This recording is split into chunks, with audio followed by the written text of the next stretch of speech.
Alô, torcedor do Botafogo, a Copa do Mundo de Clubes, o nosso guia tá de volta. Você já deve ter visto alguns vídeos acima, como com o Seattle, como com o PSG. Agora falaremos sobre o Atlético de Madrid, outro adversário que será muito difícil para o Botafogo. Tô com 20 anos da Alicane, fez o estudo desse Atlético de Madrid. Eu sei que você gosta muito do Simeone. Ah, gosto. E vai explicar Dele melhor. e do filho. Dele e do filho? Os dois são legais. E vai explicar melhor como que joga o Atlético de Madrid, como que o Botafogo pode tentar enfrentar esse adversário. Vamos nessa. Acho que se no PSG a gente falou que é meio impossível, e de fato, o PSG é incrível, né? Um time muito bom.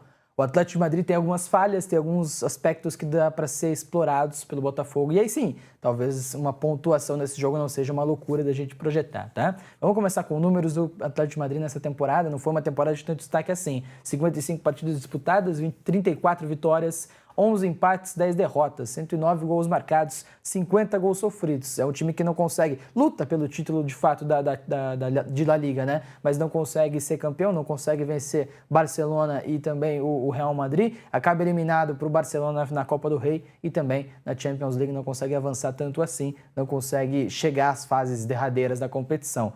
Para destacar um jogador do Atlético de Madrid, William Borges, não há muito segredo. Craque do Atlético de Madrid, quem seria? Opa, até passaram demais. Que é isso? Aí o editor tá ansioso, mas assim, ele aranha, né? Não dá pra gente esperar destacar outro jogador.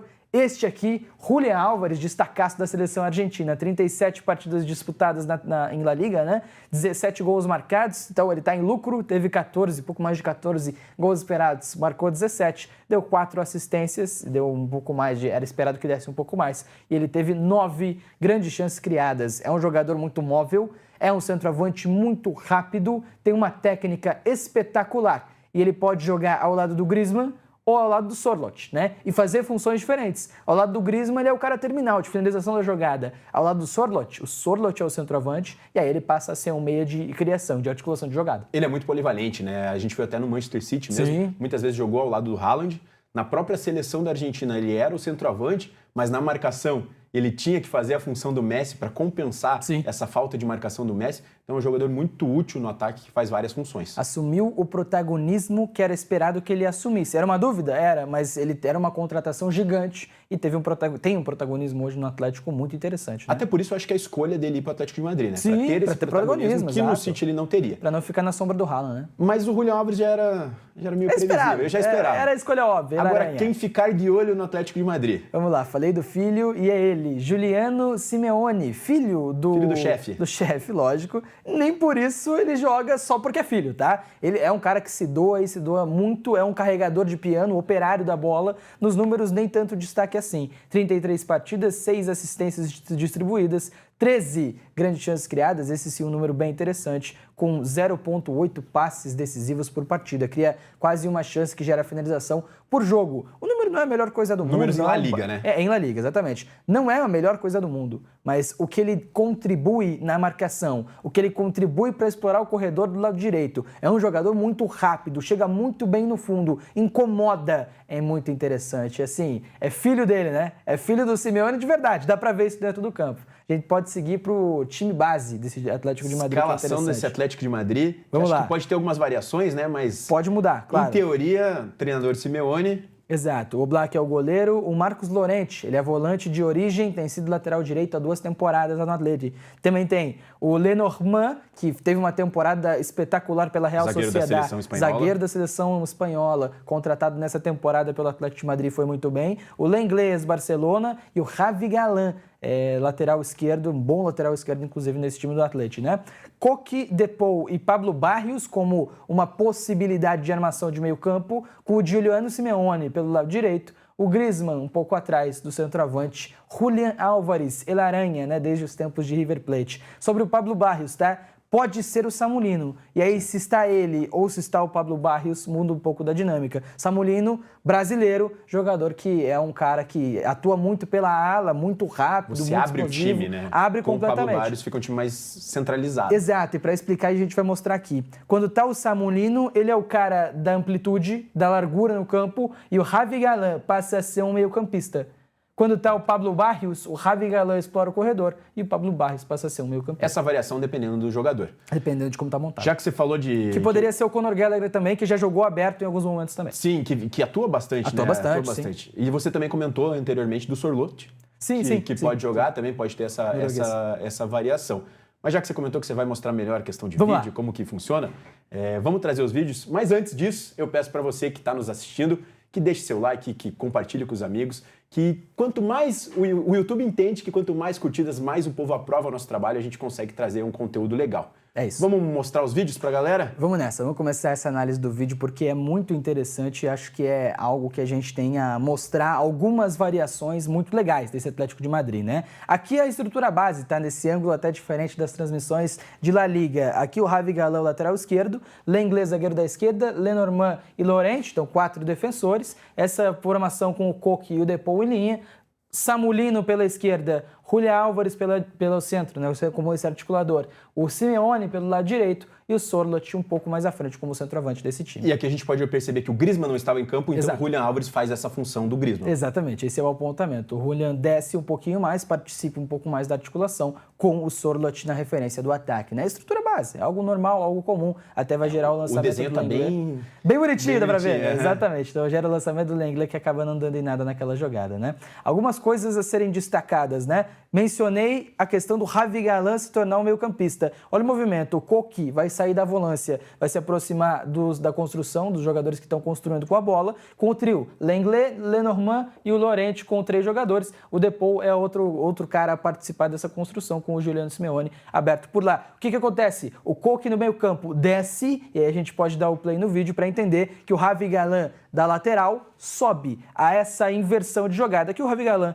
ele sai da lateral esquerda e vai se tornar um meio-campista próximo do Julián Álvares. Porque acredito que o Samulino deve estar nesse canto. E como a gente pode perceber também, no outro lado, o Simeone espeta bem a ala e o Llorente fecha. Você cantou a bola, viu, Desculpa, William? já antecipei a... Vamos seguir, porque olha o passe que vai dar o Lenglet. E olha o Samulino quando vai receber essa bola. Vai ficar livre de marcação, porque o Javi Galán traz o marcador com ele. Olha o espaço que tem o Samulino e olha como é construída essa linha. Samulino pela esquerda, o Javi Galán interior, com o Julián Álvares mais centralizado, o Sorloth mais ao lado direito e o Juliano Simeone lá para o outro lado, da linha de 5, para ter superioridade numérica na última linha do adversário, na linha de defesa do adversário, né? O Samulino até não vai conseguir fazer uma baita jogada nesse lance, mas tinha bastante espaço para jogar. Ele acaba perdendo a bola ali contra o lateral direito do Betis. A questão não é nem o que ele faz, né? Mas sim o desenho tático, como gera essa superioridade.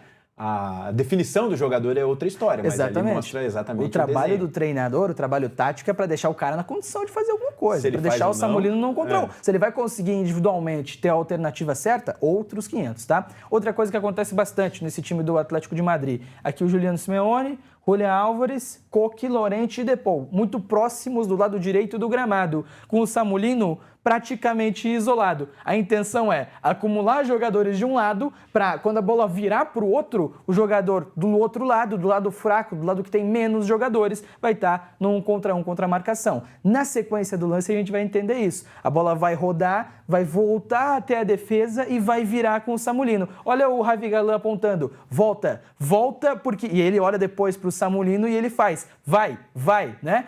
Abre, dá largura, a bola volta à zaga, faz o balanço e vai chegar no Samulino. E olha ele o Javi Galán. Exatamente, fica como um meio-campista aqui. E aí ele fica aqui no 1 contra 1. O Javi Galán vai fazer esse movimento de atacar a linha de fundo para tirar o marcador do Samulino e consegue dar o drible. E aí sim ele tem bastante espaço, né? Não finaliza da melhor maneira também, mas tinha muito espaço para jogar o lateral esquerdo, o ala esquerda, ponta esquerda brasileira naquele momento.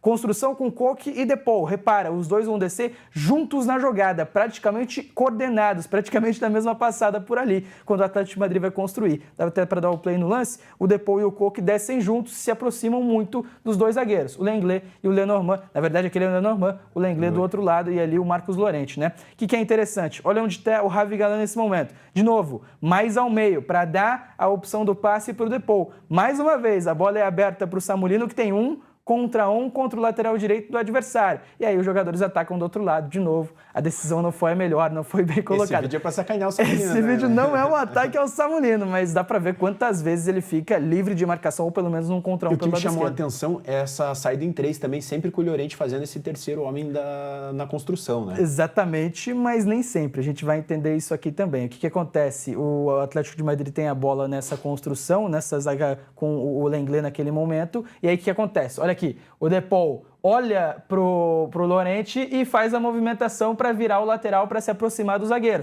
O Llorente vai atacar pro fundo pelo lado direito e se empurra o Giuliano Simeone um pouco para dentro também. A gente vai entender essa grande questão e aí o Atlético de Madrid tem a bola e olha aqui, 1, 2, 3, 4, 5 jogadores, mais o Samulino fora da imagem, para de fato atacar essa jogada, para atacar a última linha, né? O Llorente faz a movimentação pro fundo, o Sorloth ataca a primeira trave com 2 jogadores atacando dentro da grande área, ou seja, alguns caras para atacar a defesa do adversário. O Sorloth ganha da marcação, não consegue fazer o gol pela boa defesa do goleiro, né? Aquela liga até ajudou a gente, mas eu até marquei para facilitar. Tava marcado já de fato o posicionamento defensivo, 4-4-2, normal, comum, mas com uma diferença do habitual. Encaixes individuais. O Atlético de Madrid tenta sempre encaixar individualmente um jogador no outro do adversário na zona onde está a bola. A gente pode seguir com o lance aqui, até a marcação de La Liga vai ajudar a gente nesse momento. Aqui, individual, individual, individual, individual, individual. Assim, os caras pegam cada um no setor da bola. Isso acaba descobrindo o outro lado, como a gente vai ver mais pra frente, né? O Betis vai manter a posse da bola, o Betis vai continuar rodando essa jogada. E, de novo, Samulino sobe aqui no cara da bola, Julián Álvares posicionado, o Coque até sinaliza e vem aqui na marcação, e o Ravi Galan também pega individualmente o jogador do lado da bola. Sempre isso acontece. Quando a bola é girada, quando a bola vira para o outro lado,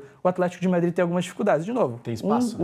E aí olha o espaço que tem do outro lado, né? A gente vai entender isso com o Barcelona, cara. O Barcelona fez o aproveitamento desse espaço muito bem no jogo, aquele jogo maluco do 4-4 lá em Montjuic, né? E aí sobe a marcação, o Betis fica desconfortável e a resolução da jogada é um bago do goleiro, né? É que uma das formas também de você ir para cima dessa marcação homem a homem é também o drible, o quebra-linha, né? Exato, E daí exatamente. o Botafogo tem alguns jogadores que podem se aproveitar disso, que eu acho que é o que você vai trazer do Barcelona, porque o Barcelona tem jogadores que quebram essa linha. Exatamente. Assim, a gente vai voltar nesse ponto, tá? Porque outra questão, outro ponto fraco do Atlético de Madrid está nos 2 zagueiros. O Lenormand é muito bom, o Lenglet é muito bom também. Mas são caras que, quando o duelo é mais físico, sofrem um pouquinho. Esse confronto contra o Osasuna, né? A bola vai ficar com o Osasuna, que vai virar lá para o lado esquerdo. E aí vai ter o cruzamento dentro da grande área. Repara, o centroavante do Osasuna no 1 contra 1 contra o Lenormand.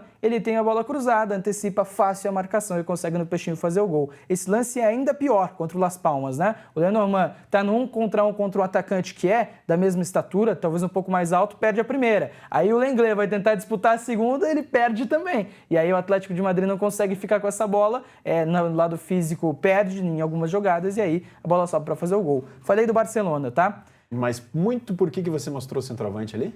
Então, esse é um ponto bem importante. Obrigado por lembrar. O Igor Jesus é um cara que vai muito bem nessa questão. O Igor Jesus é um jogador... Pausar o vídeo, por favor. A gente pode até voltar um pouquinho mais porque tem coisa importante para falar desse Barcelona. Mas o Igor Jesus é um cara que tem no contato uma arma do seu jogo, na sustentação da jogada, em deixar o zagueiro desconfortável. E isso pode ajudar e ajudar muito o Botafogo. Num lance talvez fortuito, num lance em que o Botafogo consegue ligar longo e ter o Igor Jesus ganhando da marcação, ganhando do Lenglet, ganhando do Lenormand, e ele vai conseguir ganhar em algum momento porque é mais forte fisicamente que eles, aí sim pode ser algo bem interessante para o Botafogo aproveitar. E a gente viu muito, principalmente na Libertadores que o Botafogo ganhou, sim, o quanto ele consegue ganhar de 2, 3 zagueiros. Até citei isso no vídeo do PSG, que é o vídeo anterior. Sim.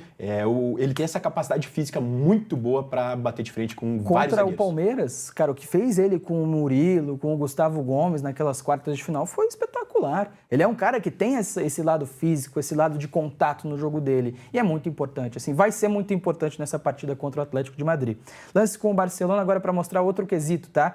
marcação individualizada do lado da bola. Dá para ver aqui, o Atlético faz uma linha com 5 jogadores atrás e todos os caras da segunda linha estão prestando atenção do mesmo lado da bola. Aqui a gente entende o Koundé livre de marcação e o Rafinha livre de marcação e sem nenhum jogador para se aproximar por ali. Na sequência da jogada, a gente entende que o Barcelona logicamente vai encontrar essa virada de bola, essa alternativa interessante lá para o outro lado, e aí você repara no que vai fazer o Rafinha, né? A virada é boa, o Koundé tá livre. O Koundé é marcado, o Rafinha fica livre. E aí olha o cruzamento que ele vai conseguir dar. E olha aqui, zagueiro marcando, entra livre o Ferran Torres e cabeceia livre de marcação, sem nenhuma chance para o Black. Então, assim, essa questão de aglomerar jogadores de um lado, individualizar a marcação de um lado, quando há uma boa virada, o Atlético de Madrid sofre bastante. E outro detalhe, já puxando para o Botafogo tem um jogador que tem essa capacidade de virada, excelente, que é o Marlon Freitas. Excelente, ele faz muito bem essa jogada. A partir do momento que eles fizerem essa marcação de encurralar para um lado e você conseguir achar o passe do Marlon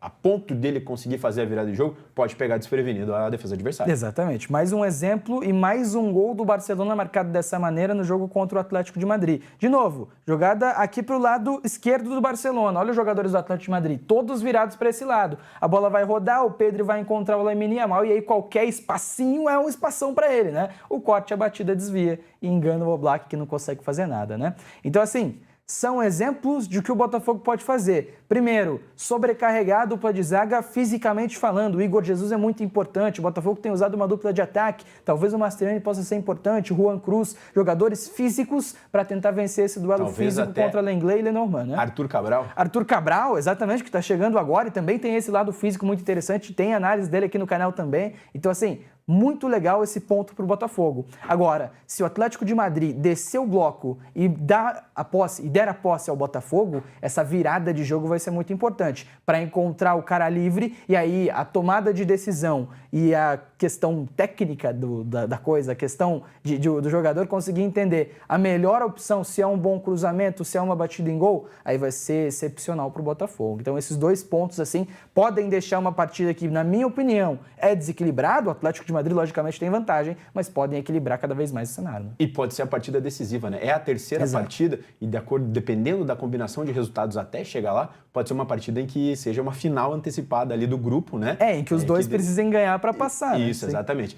Como você adiantou, acho que Igor e Marlon podem ser as peças-chaves do Botafogo nesse jogo, que podem fazer uma diferença ofensiva. Mais alguma coisa a acrescentar sobre o Atlético? Não, é isso. Acho que é um time que tem qualidade. Não dá para achar que o Atlético de Madrid é um time que está no nível do futebol brasileiro, porque não está. Está em níveis acima, física e tecnicamente. Tem destaques impressionantes. Julián Álvares, El Aranha, né? Fez o que fez com o Brasil no confronto 4-1 contra a Argentina. Fez o que fez pelo River Plate a nível de futebol sul-americano. É um jogador que é espetacular e está assim, entre os melhores do mundo. Simeone há tanto tempo no comando, então é um treinador que tem o comando 100% do que ele quer que os jogadores façam. A grande questão é se o Botafogo vai conseguir aproveitar esses pontos fracos do Atlético de Madrid para conseguir vencer, para conseguir tentar de fato fazer com que essas oportunidades apareçam, né? O Barcelona fez bonito, mas é o Barcelona, né? Mas então, eu acho que o Botafogo é um dos times que joga muito futebol no pode mundo. ter um panorama de tentativa, tá? Nesse jogo eu acho que é um jogo mais acessível até do que o próprio PSG. Tá bem mais jogo. Batido o martelo sobre o Atlético de Madrid? É isso. Fechou então. Obrigado, Vincenzo. Lembrando que esse vídeo é um oferecimento da Prometrics, Centro de Inteligência do Futebol. Fizemos aqui o guia da Copa do Mundo de Clubes. Faremos sobre todos os times que enfrentarão os times brasileiros. Peço mais uma vez que, se você puder, curta e compartilhe nosso trabalho. Te espero, até o próximo.